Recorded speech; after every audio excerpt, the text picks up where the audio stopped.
Welcome back to the Kelly Roach Show. I am so pumped to have an incredibly special guest for you today, James Malinchak.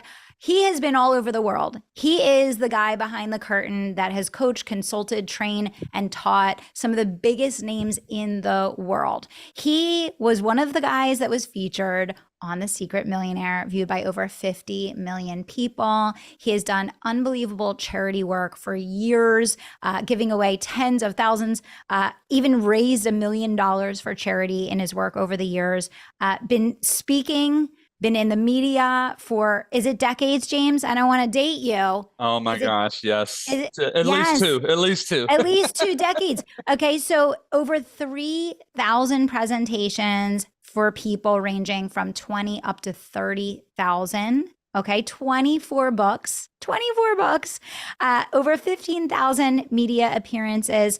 And, you know, you've just had this unbelievable career, James, where you've done so much. You've helped so many people.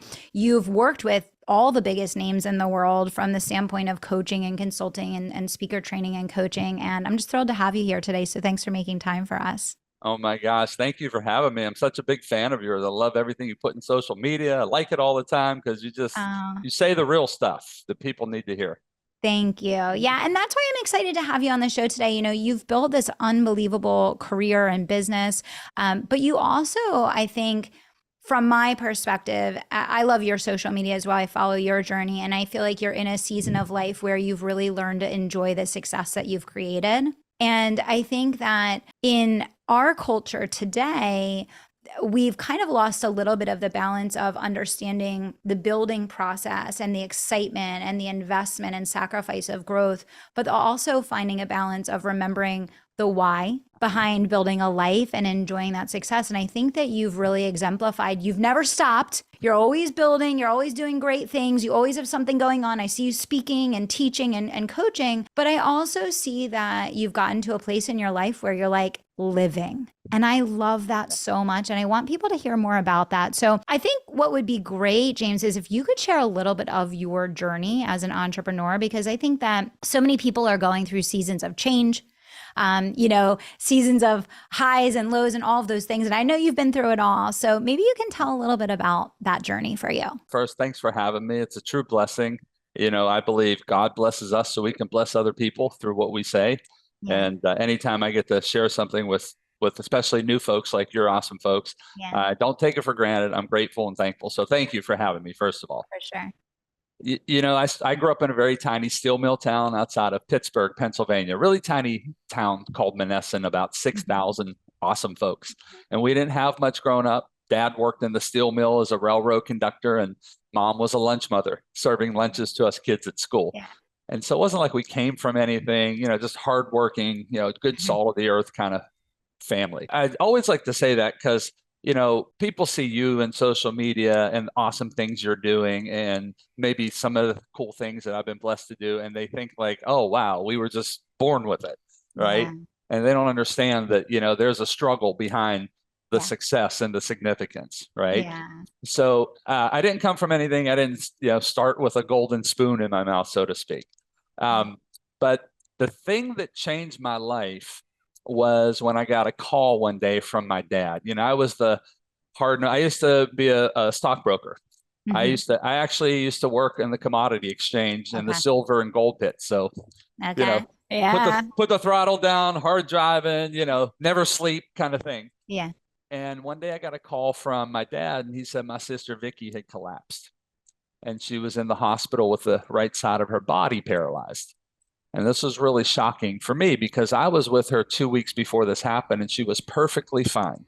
Mm-hmm. Matter of fact, we went to lunch, we went to the mall, and we went to a movie. We just hung out as brother and sister. So we thought initially, well, it has to be a pinched nerve in her hip or in her back because at Yeah. the time she's 38, Mm-hmm. young person, wasn't a pinched nerve. And then the test results came back and we thought, well, okay, maybe it was a stroke. It Mm-hmm. wasn't a stroke. The test results showed she had a brain tumor, and the Mm-hmm. doctors said that she had about 3 months to live. And man, Kelly, I just remember saying, God, how this can't happen to my sister? This happens to other people's Yeah. brothers, sisters, right? We never think it happens to people we love and care about. Mm-hmm. And I just I couldn't speak. Like I was trying to talk to my dad when he said that, and I could not speak. I remember like it was yesterday. I mean, I don't know if I was in shock or what. Mm-hmm. And 3.5 months later, Vicky went on and passed away. That was the wake up call for me. That was the big whack upside of the head. That was the big kick in the shins, so to speak. It's like, dude, what are you doing? Like, just drive, drive, drive. I'm all about, building a Yeah. business, Yeah. right? But, my motto is you build your business around your life. You don't build your life around your business, Mm-hmm. right? And so I just said, that's my wake up call. And I just started to shift how I started to think, Yeah. the people I started to be around and who I didn't be around anymore, you know, going out with the wrong crew after lunch, Yeah. yeah, Yeah. you get it, right? We've I all get been it. there. Yeah. Yeah. Yeah. We've all been there. Yeah. Yeah. Unfortunately, it took my sister's death for me to realize that. And that's when I realized, okay, there's more to this entrepreneur game than just drive, drive, drive, build, build, build. I'm all about that. But now Mm-hmm. my life, kind of to bring it full circle, is about one thing: freedom. Yeah. The freedom to do what I want, when I want, where I want, with whom I want, and with whom I don't want, whenever I want, as much as I Yeah. want or as little as I want. And Yeah. so that's really what I teach my clients, is that, look, we're in this game for freedom. You're not in it to make money. Anybody can make Mhm. money. That's easy, Yeah. Yeah. right?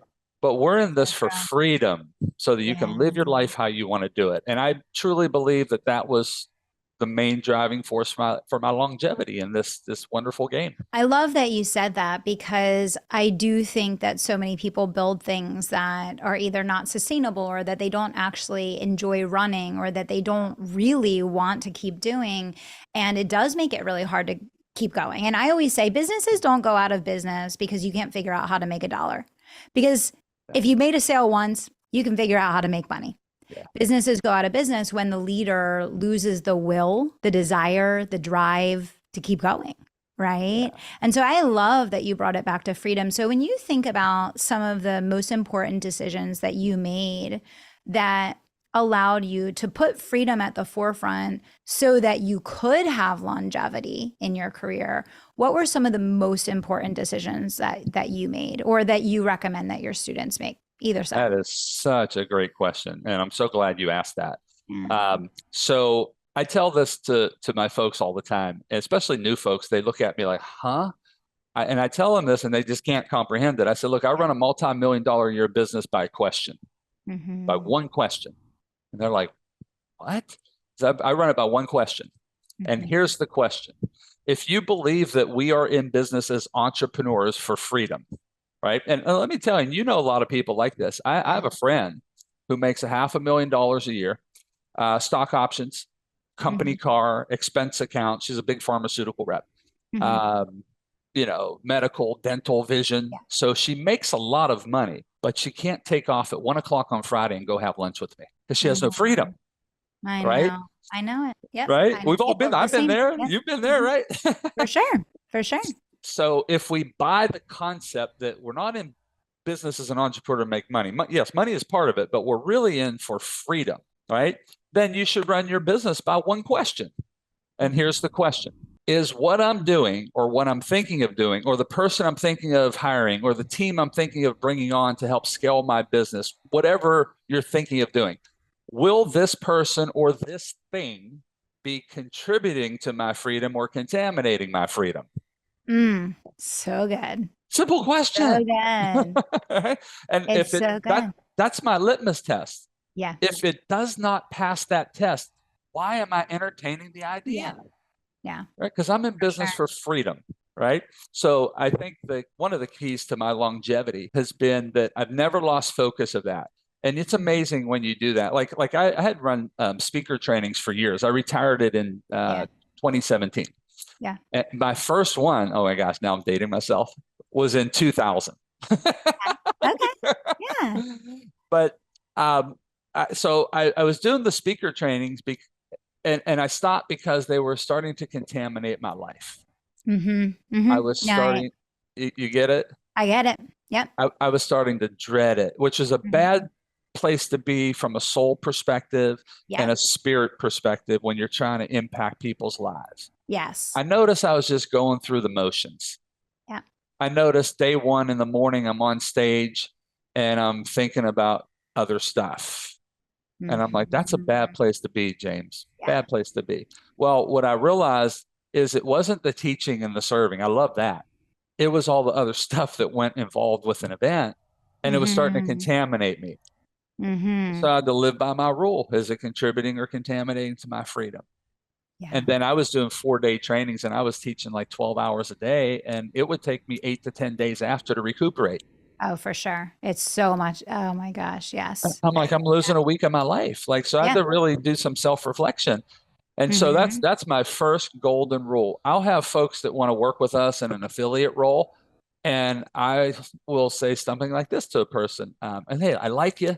You're a great person. You got amazing content. I think it would benefit my students. I don't teach what you teach, so it's not a conflict. It actually will Yeah. complement, but Yeah. I will never do a deal with you. And they're Mhm. like, why? I said, well, I checked out your customer service. I secret shopped your process, Mhm. and I ordered your course, and you didn't know I ordered it. And I got the time released modules 1, 2, and 3, but then module 4 didn't show up. And so my Mm. assistant emailed over, no one responded. She called, no one answered. Now I'm emailing, no one's answering. I'm calling. Now we're in the next week into module 5, and I don't get module 5. So you just contaminated and wasted my time. So if I put you in front of my students and 100 of them enroll with you, look at all the contamination that I'm going to waste time with my assistant and myself solving these problems. It's crazy. So I love you. You're Mm. great. If you fix your customer service back-end problem, then maybe we can entertain working together. But so it's a simple question: contaminate or contribute. Yeah, that is so powerful. And there's a lot of lessons there in everything that you just shared. And let me tell you, I have certainly made some decisions that have contaminated my freedom over the Me years. too. And I learned some very, very hard lessons the hard way. For sure. And I'm sure everybody listening has, right? But I like that you've put it in a very clear framework where it's like you have the power of decision. You know, it's like you have a framework to follow, and that simple question and looking at it in that way is huge. So I love that. Thank you for sharing that. And I think everyone needs to get someone to go secret shop their customer service process. I think that's an incredible business building tool to be able to have someone go through that. And I mean, you gave them an unbelievable gift, is what I'm Yep. saying. Yeah, That's and that's a here's the gift. sad part, right? Okay, so I always tell my folks, look, if we all make mistakes, we all have problems, we all have bottlenecks, we all have things that slip through the Yeah. cracks. I get that. That's life, that's business. Yeah. And so if you're not aware of certain things that aren't happening, okay, we kind of get a pass on the first time, right? Mm, But the first part of all transformation is awareness. yeah. And once you become aware that you have a customer service problem, now if you choose to not fix it, now that is your fault. Yeah. Right. 100%. That's it. Right. Yeah. That's exactly it. That's And right. and Yeah. the sad thing about this gentleman in the example is he never fixed it, because I secret shopped him 6 months later because I really was looking to put You him were in front of hoping my that it was going to be, yeah. and I'm like, Well, what? hey, but I mean that's the thing, right? You know, there's a whisper, there's a knock, then there's a door broken down, Oh, and then the whole house implodes, right? So I mean oh, I love that. that's the thing about business, that's the thing about life. It's like, you know, you can choose not to answer when it's a whisper, but then you're going to answer when the whole house collapses, I right? love that. That is a writer downer. Yeah. That's a good note for me right there. Yeah. I'm going to Yeah. quote you on that one. That's an awesome one. Yeah. So no, that was really powerful. Now, I was looking at one of your newsletters and there's something in there that I really resonated with that actually I believe is completely opposite. It's completely counterculture to what I see being taught all the time, but it's something that I teach and agree with as well, which I want to unpack with you. You were talking about freedom, of course, in the newsletter, and you were saying don't owe people money. Don't Yeah. be in debt. And this is something I have been talking about for years. And everything out there teaches keep building, building, building. You owe this person for this, and you have this that's on a payment plan, and you have this that, and you have the 18 mortgages, and you have no equity in anything, and you don't actually own anything. But here, your life is literally like a jail cell where you have to keep doing everything that you're doing because you owe for all these things because you want all this external validation. And I think it's so interesting. And I saw that and I was like, I've never seen someone at your level teach that before, because everything else that I see out there is really encouraging people to, you know, take the cheap money and blah blah blah. So anyway, I just want to hear more about your perspective on that, because I think it's a really important thing for people listening to the show to hear. Like, I want to hear your perspective. And that's so refreshing to hear that you share that. I wish more people would Mm. share that. A lot less people would be in trouble financially if Oh my gurus, if you will, gosh. shared that. So let's get basic here. Let's just make it simplistic. And I know we have Mm. people who listen and watch this who have different religious beliefs and Yeah. different, higher powers, if you will. Yeah. But I follow the Bible. Yeah. Okay. That's my choice. Mm-hmm. And let's just get very basic. It says in the Bible, the borrower will be the slave to the lender. Very basic. It's very basic. I mean, right? It's very basic. Yeah. So It's the truth. I did something probably 17, 18 years ago. I had a mortgage on a house and I sat down with a calculator. I'm a very analytical person. Yeah. I sat down with a calculator, a pen, and a piece of paper. And I started writing out my mortgage, because the mortgage companies and the banks are very wonderful. They'll give you 30 years to pay your mortgage off, right? They're so sweet. They give you a lower Yeah, they're payment, so right? sweet. They're so sweet. Exactly. They're all of our friends. Yes. They have all of our best interests in mind. So I started just running some very basic numbers. And Kelly, I was like flabbergasted when I realized if I ride this mortgage out for 30 years, I could have bought 2 additional houses for the Yep. same amount of money. Exactly. And so Exactly. common sense, I always say common sense is not common practice as an It's entrepreneur, so true. It's so right? true. Yeah. But I just started thinking with common sense and I said, well, wait a minute. What if I paid this money off of the house as soon as I can? But here's my financial freedom tip. But I've never stopped making the payments. I keep making that monthly Exactly. payment. Yes. I just pay it to the Yes. Bank of James, Yeah. right? So very basic financial concept. Let's say your mortgage is 5% and you wipe that out, right? Okay. Now it's like you're making 5%. People don't look at it like that. Yeah. No. Okay. Now, if I take that money and I put it over here and I invest it and I earn 10%, Yeah. right? I'm making 15%, a swing of 15% on my money. I am now profiting 15%. People 100%. don't look at it like that. No, it's unbelievable. I mean, it's so life changing. I mean, you want to talk about being able to sleep at night. It's like having a snake wrapped around you constantly. Like, I feel people get so entangled. And I think a lot of times it's for the approval of people that don't even know you or care about you, number one. Mhm. But number two, you're the only person that pays the price. And, those entanglements that you think are going to, make you feel better because they fill some void for some wound or whatever, they destroy your peace. They destroy your freedom. You can't make the decisions that you want to make in your business. You can't make the decisions that you want to make in your life because you're bound, by these decisions. And that's why I talk all the time. Like, I'm a huge fan of having a big sense of urgency when you are in execution mode. And I talk about that a lot. I say urgency is a behavior, not an emotion. But I think patience is such a lacking concept, right? Because James, when you're talking about like, buying the house that you can afford and paying it off as soon as you can, and then paying yourself so that you can have that compounding effect, which I totally agree with. And it's accessible to all of us. If you're an entrepreneur, especially, you create your own economy. You decide your own income. You decide how fast and how far you want to go, right? But I think that a lack of patience a lot of times leads people to wanting the perception of I'm already here and therefore I can invest in this or I can buy that or whatever the case, but they're not. And then they're just setting themselves back, sometimes decades. Yeah. Right. Oh, it's unbelievable. And then you're Yeah. always behind the 8 ball, Yeah. always behind the 8 ball. And Always. so I always say you got to be careful to what I go like this.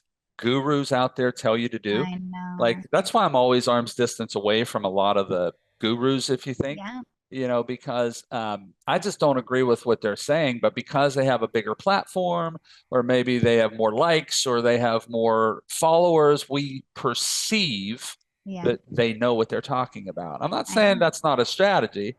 I just prefer peace of mind. Here's the thing I always say, Kelly. What's the price for peace of mind? Yeah. To put I your love head that. down on the pillow at night and not worry about a bill, to Yeah. wake up and not worry about a bill.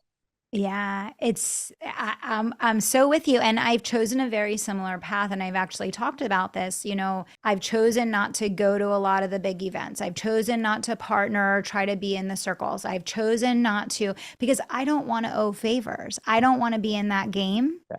I don't want to be in relationships that are like that. I want freedom. And so you make different choices, right? You make different choices, and your freedom has allowed you to make the choice that if you want to be somewhere, you'll be there. If you want to partner with someone, you'll be there, but you don't have to, No. right? And I think that it's such a good message for people. So this is so good. So we talked about freedom from a financial perspective. We talked about assessing every decision that you're making and asking, is this going to create or contaminate my freedom, which I think is so powerful.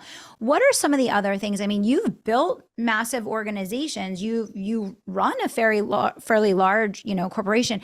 What are some of the most important things that you've done in the way that you've built your company? Maybe how it stands today, and maybe that's different than it was in the past. Like, what were some of those decisions that you very intentionally made to create freedom? Great question. And obviously we start off one way because we don't really know. 100%. We're Yeah. figuring it You out. you it, you iterate and evolve as you go. That's what we all do, right? We're trying Yeah. to figure out how do we walk, right? Yeah.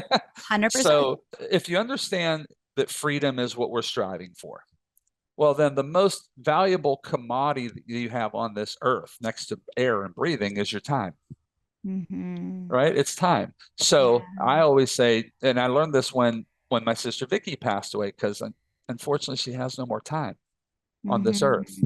And Yeah. I started to appreciate and value time. So I Yeah. always say you need to value time, appreciate time. Don't let anybody steal your time, disrespect your time, and Yeah. steal your time, bring their drama, their nonsense, their BS into your time, Yeah. right? Because here, Amen. amen.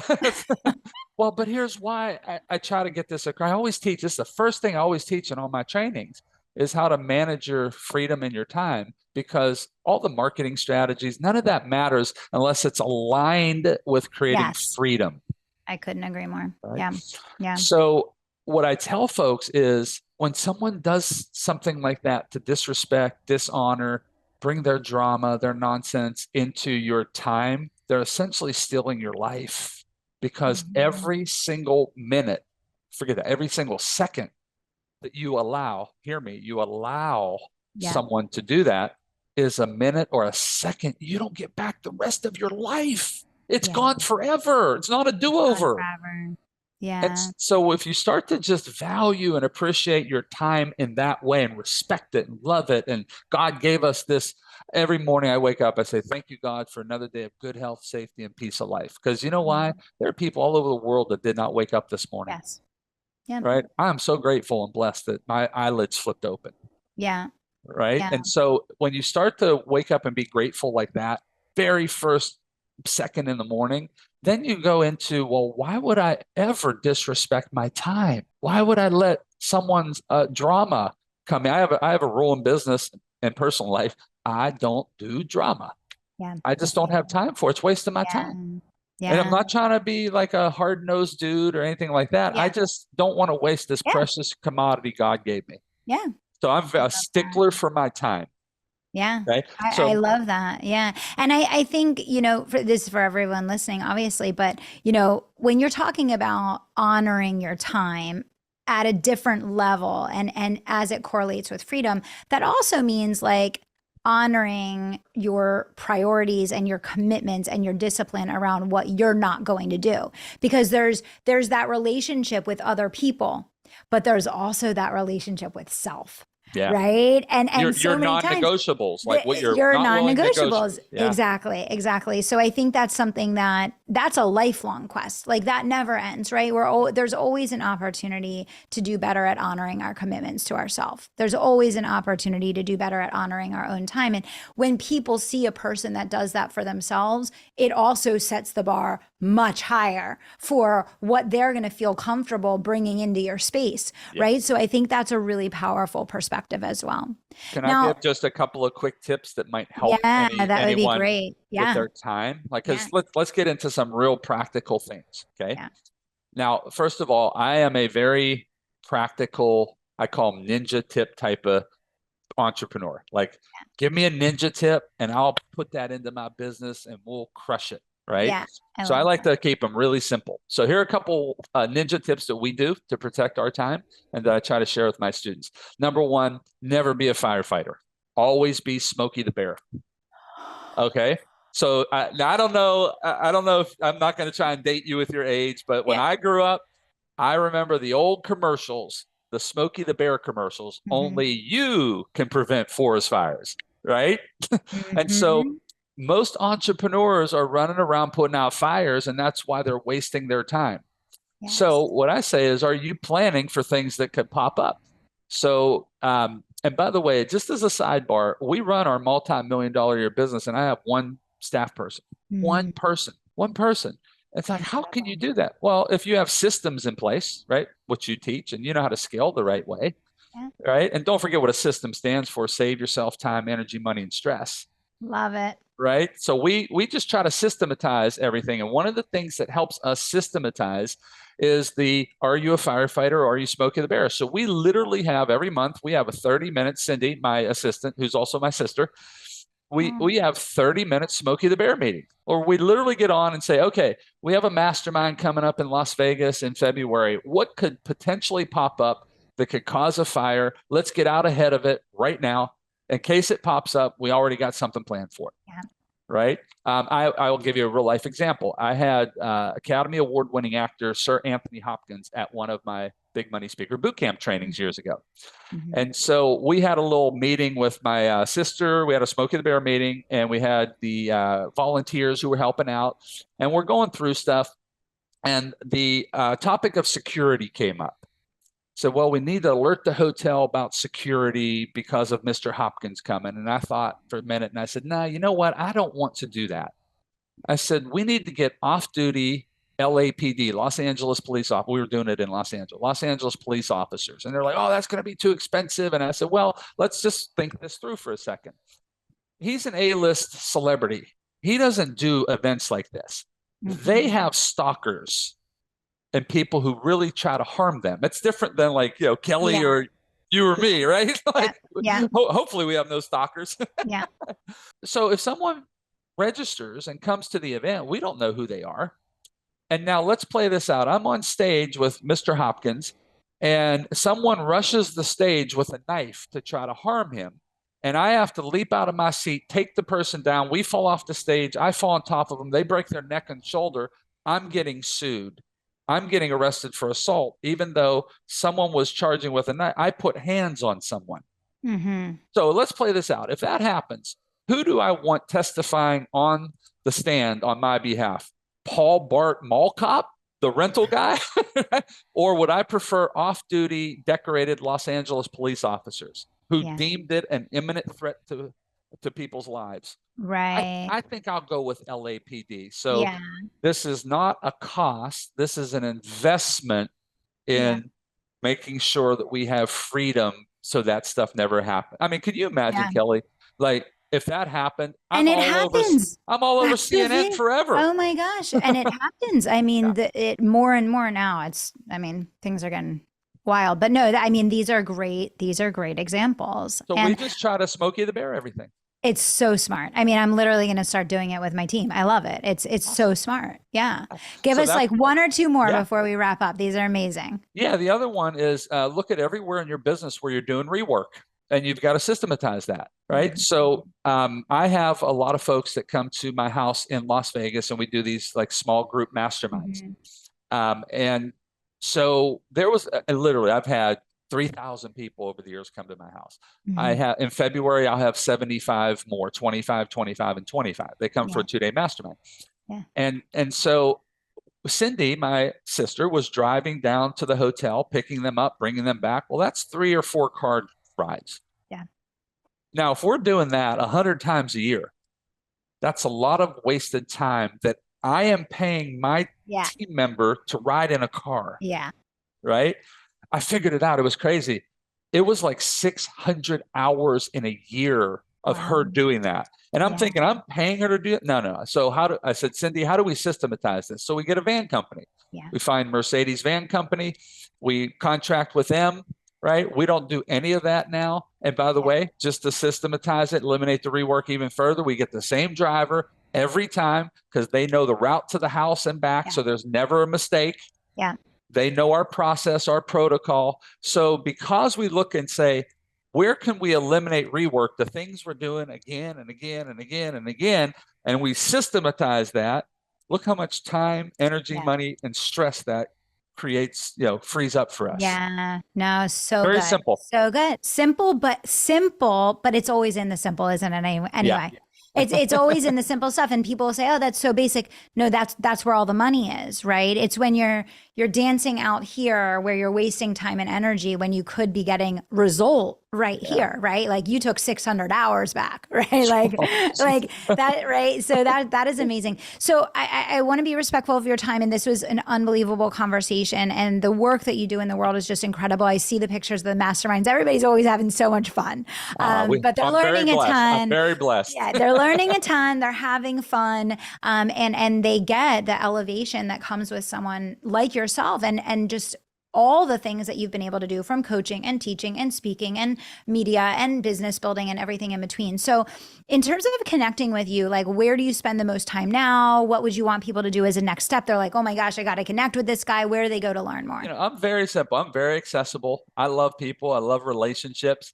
I think it's the one big mistake that we've never been taught in school as kids is create and maintain quality relationships with people. Yeah. And I'm very accessible because I've never forgotten that if it weren't for wonderful people who become my clients and students, I wouldn't exist. I wouldn't have a business. Mm-hmm. Right. And I'm in this place where I just want to serve and give back and create a legacy and create significance as much as I can now. Yeah. And so very easy. You can reach me through direct message on Instagram or Facebook. Actually, that's how you and I originally connected. Yeah. So I'm very accessible.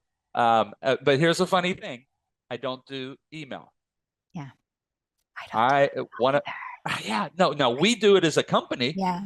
But I don't do email because I was wasting so much time. I tracked it in a journal.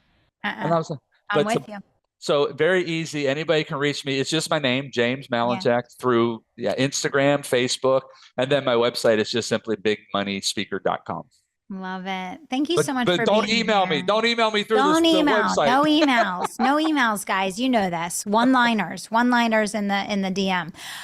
Thank you so much for being here, James. This is absolutely awesome. I wish we had more time together. There's just so much greatness that you have to share, but we appreciate you coming and spending time here on the show today. It was my blessing. Thank you so much. I truly appreciate it. And by the way, I love your background and your set. Oh, thank you. Thank you so much.